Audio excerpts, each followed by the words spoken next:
kita teruskan dengan example yang seterusnya. Okey, ni hardcore sikit. Sikit je lah, tak banyak. Integrate cos X terhadap 1 tambah sin X. Okey. So, ni pun sama macam tadi tau. Awak dah ada sin X per cos X kan. Okay. Awak boleh pilih cos jadi sin pun jadi cos. Tapi dalam kes ni memang totally special. Kalau awak pilih cos ni sebagai U, contoh saya tunjuk terus. If you choose U sebagai cos X, awak differentiate, cos akan jadi negatif sin. Okay, negatif tak apa, yang penting dapat sin tu. Problem adalah awak nak replace 1 tambah sin tau. Ni ada sin je, so tak boleh. Okay? Therefore, cara tu tak sesuai.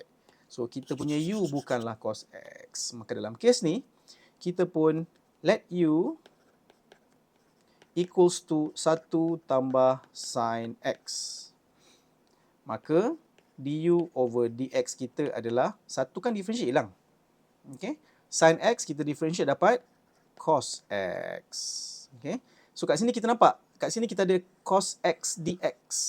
So, kalau saya susun cos X dx tu, cos X dx, maka kita sebenarnya ada du.